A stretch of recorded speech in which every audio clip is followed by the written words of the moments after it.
به من رحم کن بیقرارم بیا، کجا بغضم و جا بذارم بیا.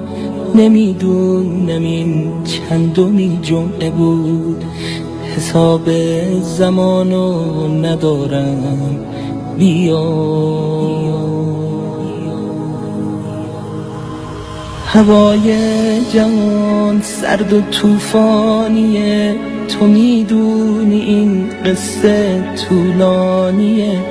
غمش ریشه داره تو دیوار و در، تو محراب حیدر محرم سفر. تو پاهای زخمی رو شنهای داغ، غریبی اسیری همون اتفاق. چقدر کینه دارن هنوز از قدیم، بیا انتقام خدا رو بگیر. ببین چی گذشته تو این انتظار، بیا روی این زخم مرهم بذار. چیه کوله بارم تو این زندگی، به جز حسرت و بغض و شرمندگی.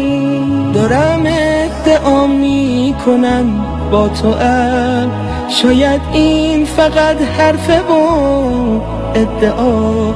نمیدونم این چندمین جمعه بود، خدا شاهد درد دارم بیا.